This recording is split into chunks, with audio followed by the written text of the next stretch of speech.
Welcome to the Who's Left podcast, a show about Indiana politics, history, and culture from the unapologetic perspective of the Hoosier left. My name is Scott Aaron Rogers, and I'm recording from Bloomington. I apologize for the late post.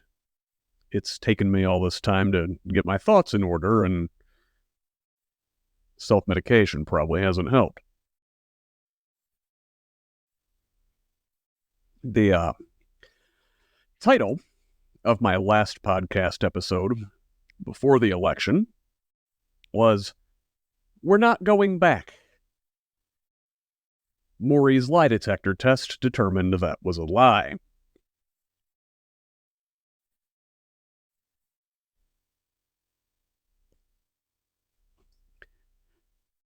I spent Election Day at Jackson Creek Middle School in Bloomington, monitoring activities for the local Democratic Party. Voters streamed in at a constant rate throughout the early morning and on their way to work, to drop kids off at school, to run the day's errands. As expected, traffic remained steady, though never busy, during the 9 to 5 hours. Several folks accidentally spoiled their ballot and needed a new one. Others needed to fill out a change of address form. A few were directed to different polling places. Each unique situation was handled appropriately and by the book. Nobody so much as needed to fill out a provisional ballot. By late afternoon, rain moved in, with storms expected later. The anticipated after-work rush never materialized, but with the exceptionally strong early vote numbers in Monroe County and the criminally early poll closing time in Indiana, I assumed everybody that was going to vote had already completed the assignment. That night, I had the honor of hosting an all-left Indiana watch party with activist and influencer Corinne Strait and my labor radio host Mark Gavart. Now, I pride myself on not being a shameless partisan, but I will admit to having gotten caught up in the excitement. Polls indicated both the Indiana gubernatorial and attorney general's races would be much tighter than expected. I spoke with 9th Congressional District candidate Dr. Tim Peck a couple times in the last few weeks and believed he had a real chance to win. NBC's khaki-attired election map guru Steve Kornacki was talking about Indiana as an early bellwether. A respected pollster had Kamala Harris leading in Iowa. Iowa! I had guests lined up from across the state, not a lot of whom were expected to win, but whose contributions were going to push up-ticket Democrats to victory. Mark had a sweet new soundboard he could use to patch in live calls. We were prepared for a celebration. Well, the Associated Press called the U.S. Senate race between our one-time guest, Dr. Valerie McRae, and insurrection apologist Jim Banks as soon as the polls closed. The governor's contest was called for Mike Braun and his avowed Christian nationalist running mate 6 minutes later. Democrat Jennifer McCormick wound up losing by 13%. A punishing 1-2 gut punch.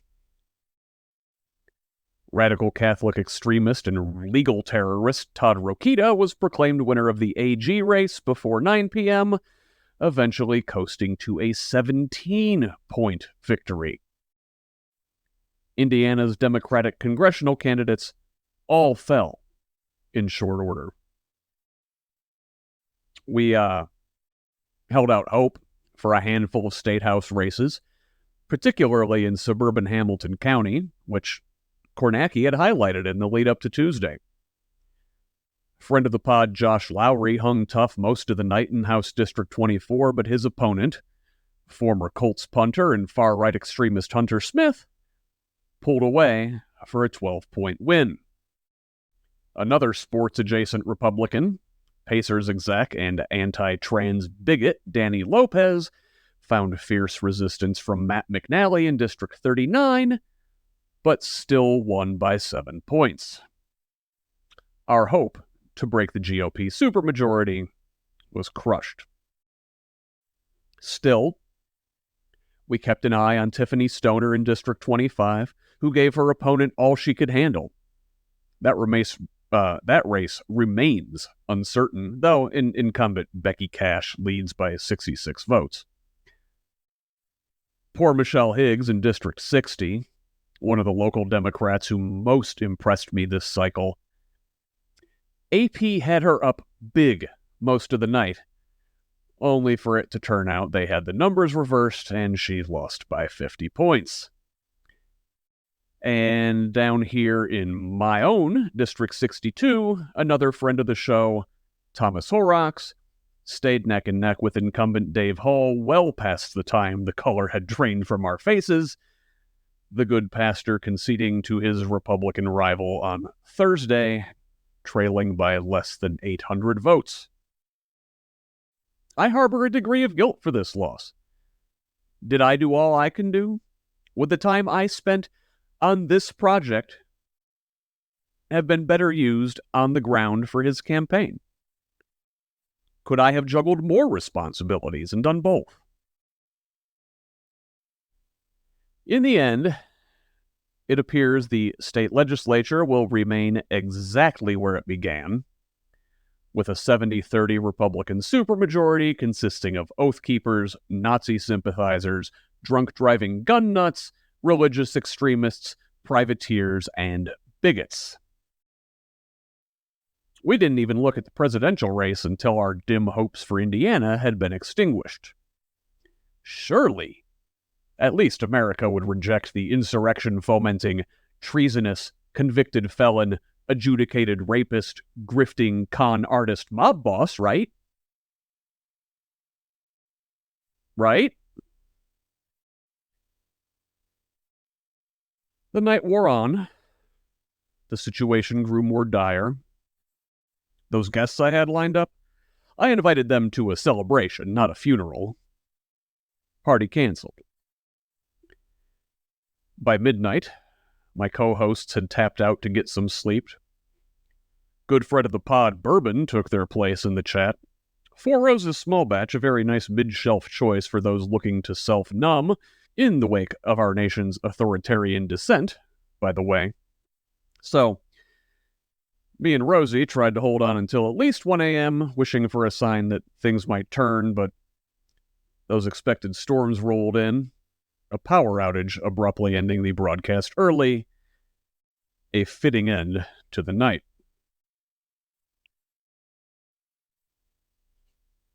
By morning, the horrible truth was apparent. America had chosen fascism. I'd been confident. I sold you hope. I sold myself hope. And I was wrong. Sarah Kendzior has been right all along about Trump, corruption, international organized crime, performative resistance by top Democratic leaders, and I read everything she puts out. Get her books in print before they're banned. My eyes absorbed her words, but refused to look into the abyss she describes with equal measures of horror and beauty. Hell, in the very first episode of this podcast, and again since, I've tried to put our current moment in historical context, looking through the lens of Strauss-Howe generational theory. In the words of British historian Arnold Toynbee, quote, "When the last man who remembers the horrors of the last great war dies, the next great war becomes inevitable." As the last of the World War II generation passes, as the horrors of fascism is forgotten, the next great conflict is upon us now. I should not have been so naive as to think we could somehow skip that part. So, let's take a moment to congratulate the strategists, activists, and donors that journalist David Sirota dubbed the Master Planners. Great podcast, listen to it. The business elite, inspired to Organized Against Democracy by Lewis Powell's 1971 manifesto, the Christian extremists of the religious right, and their expansive network of propagandists. On a meticulously crafted, expertly orchestrated, sinister plot. It's impressive what all the money in the world and 50-plus years of patience can buy. Well done, evil geniuses. Have a golf clap. Those of us on the left need to understand how we were ushered to autocracy's doorstep if we are to navigate our way out. Authors like Jane Mayer, Nancy MacLean, and Ann Nelson provide valuable documentation. And though it is incredibly important to know how we arrived here, don't get lulled into thinking that tracing those steps in reverse will somehow deliver us to a fully functioning pluralistic democracy. There has never been a time when our institutions worked well for all Americans. The support structures holding up our system were built on exploitation, and we've got to confront that to build the future the people deserve.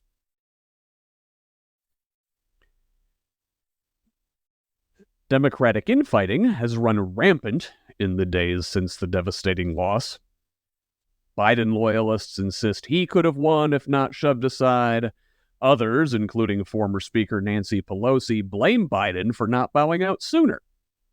Progressives blame Harris for running to the right, failing to speak out against Israel's genocidal war in Gaza, and welcoming despised neocons like the Cheneys into the campaign. Conservative Democrats are lining up to throw already marginalized groups under the bus. Vermont Senator Bernie Sanders blamed the party's mainstream for minimizing working-class voters' economic concerns. Now, few who know me will be surprised to find that I think Sanders comes closest to pinpointing the problem, but all of these complaints, even Bernie's, fail to grasp the full scope of the problem. Looking at the McCormick-Gooden ticket in Indiana and the Harris-Walz campaign at the national level, both were well-run operations headed by experienced, competent, compelling, strong women and supported by rural white guys with working-class credibility in the number 2 spot. Both faced Republicans who ran as successful entrepreneurs despite inheriting their wealth and using shady business practices to grow it, and weighed down by weirdo religious extremist running mates. And both campaigns focused their message and much of their get-out-the-vote effort on attracting winnable Republicans thought to be turned off by their party's extreme turn. Multiple pundits have fawned over the vice president's flawless campaign, blaming Americans' deep-seated racism and misogyny for the loss. And while I do not want to minimize the effect many voters' biases had on Tuesday's results, prejudice and hate inevitably motivated countless citizens, the fact of the matter is that Harris and McCormick, by running the same playbook at the state level, flawlessly executed the wrong strategy. Democratic leaders, consultants, and strategists have completely missed the point of every election since the financial crash of 2008.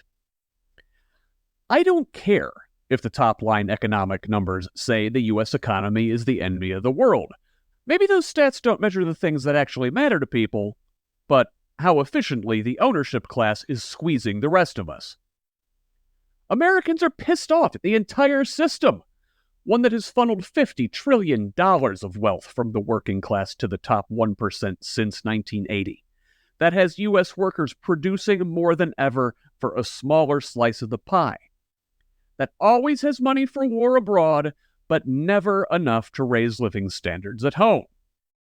Are Republicans offering solutions that would fix these problems, that would actually make people's lives better? No. But at least they're offering a change. I come again to the same house metaphor I've been using as long as I've been writing here. The United States of America is built on a fundamentally unsound foundation of white supremacy and expropriation.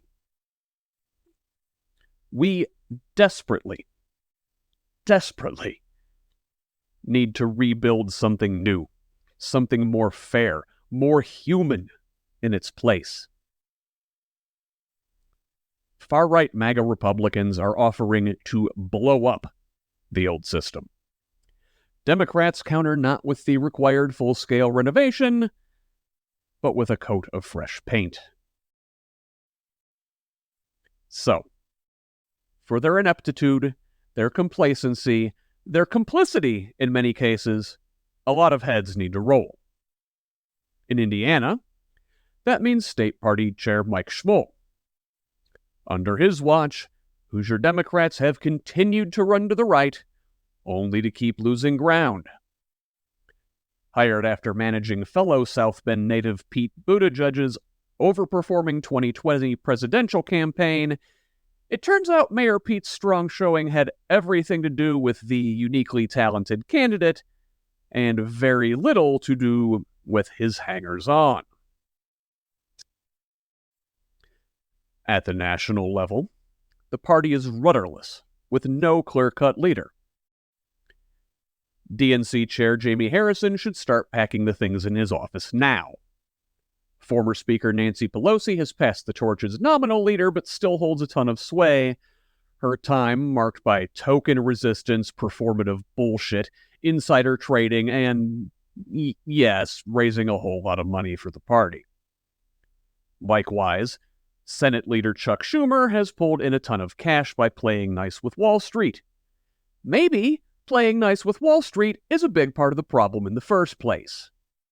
We should be holding them accountable, not trading favors. House Leader Hakeem Jeffries has the votes of his caucus, but I have a hard time trusting a guy who paraphrases Southern segregationist George Wallace in rousing defense of apartheid Israel. Bernie Sanders? He's 206 years old.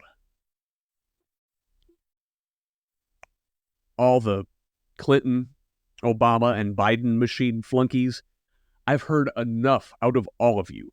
You are a big reason why we're here. I am a peaceful man, but so help me God, I will slap anybody that suggests Chelsea Clinton, Michelle Obama, or in Indiana, Evan Bayh's kid, as the next leader of the party. Please, just stop. And that goes double for the neocons, Reaganites, and never-Trump Republicans who've scurried out of their old home and under the Democratic tent over the last 10 years. Listen, if your opposition to Trump, to the MAGA movement, and authoritarianism in general is sincere, we're glad to have you at the circus, but you don't get to be the ringleader. 40-plus years of austerity, union-busting, corporate consolidation, deregulated finance, and unnecessary war have convinced large swaths of the American public that democracy does not work for them. And if you define democracy as the U.S. constitutional system as it currently exists, they're right. It doesn't. Not that we've ever been a real democracy. Our government was never intended to serve most people. It was intentionally designed to stifle the popular will at several checkpoints. Like a 4-digit combination lock, only by aligning the House, the Senate, the presidency, and the courts can a progressive agenda move forward. The people need everything to line up just right. The wealthy few only need control one roadblock to thwart it. And if those plutocrats and oligarchs control all four, they can set popular movements back decades. In choosing Trump, a strongman, an authoritarian, a fascist, a plurality of American voters rejected the gridlock this system ensures, believing an autocrat will enact their will without all those pesky checks and balances. Maybe lower the cost of groceries and gas while he's at it. Now, you and I know Trump will do nothing to build supply chain redundancy, slow market concentration, or break from the oil cartel, the real reasons for inflation and high prices. But a whole lot of people are desperate for something, anything new. Now, they're not going to like what they actually get, but those people basically just voted to get rid of the constitutional form of American government. Republicans have been calling us radical left Marxists for years, and we've run away from doing anything bold in response. Yet, they're out here throwing out the founding document. But they call us radicals. We've acted nothing of the sort. Instead, we've tried to be everything to everyone. People hate this hemming and hawing and hedging bets, the vapid talking out of both sides of your mouth speak so many mainstream politicians use. Stand for something! Christ! We could have owned our desire for major systemic reform, but instead we settled for nothing would fundamentally change. This could have been our revolution, a positive, affirming, people's revolution. Instead, we get the billionaires' revolution. And make no mistake, the effects of this election will be revolutionary. In the first Trump administration, the institutions just barely held. Now, there are no guardrails. His campaign rhetoric was not empty bluster. He will abuse the immunity granted by the broken, illegitimate Supreme Court. He will use Schedule F to fire nonpartisan career civil servants. He will use the Alien Enemies Act to round up immigrants. And when we protest the overreach, he will use the Insurrection Act to mobilize the U.S. military against American citizens. Will they shoot? Will they have to? Or will their very presence squash dissent? Imagine. The Fourth Amendment right to privacy, dead. The Reconstruction Amendments, dead. The First Amendment freedoms of speech, press, religion, and assembly, dead, deceased, expired, and passed away. The United States of America, killed by a combination of white supremacy, toxic masculinity, and unfettered capitalism, she was 248 years old. Take your time to grieve, but then allow yourself to feel liberated. We should no longer feel obligated to protect rotten institutions. The collapse is imminent. We are about to enter a post-constitutional world, and have to imagine what kind of world we build on the other side of this crisis. We must prepare to bring in the heavy machinery, resistance, organizing, communications, to help clean up this mess, while simultaneously drafting the blueprint for a new, more democratic future.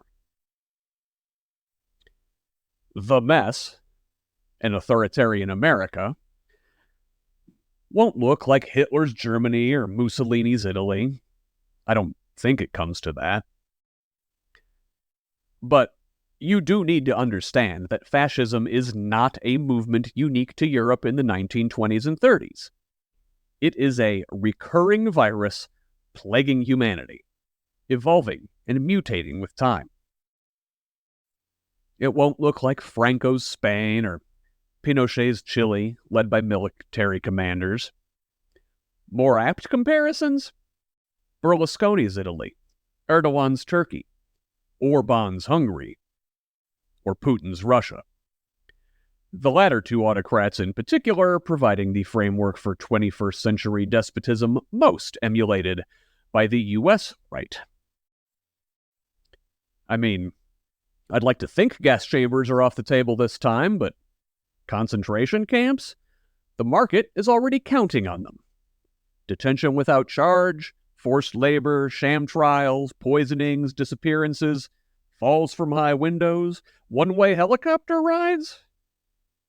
I mean, not likely, though nothing would surprise me anymore. Like, Trump's son-in-law, Jared Kushner, is real good buddies with Mohammed bin Salman, who has dissidents gruesomely murdered. The postmodern dictator uses more subtle means. Kim Lane Chappell explains in the University of Chicago Law Review, quote, "The new autocrats achieve the look of normality by steering clear of human rights violations on a mass scale, at least those human rights that have been entrenched in international conventions and many national constitutions. Instead, the new autocrats eliminate their opponents by pressuring them differently. They drive their opponents out of the country rather than jail them.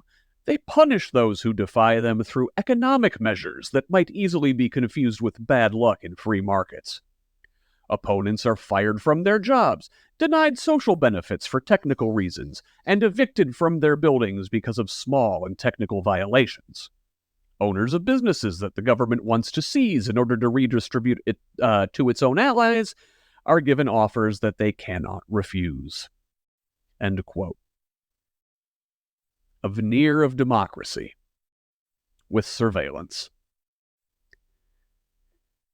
A Trump administration in which tech-fascist oligarchs control the apparatus of the state has several people I know really worried about digital security, privacy.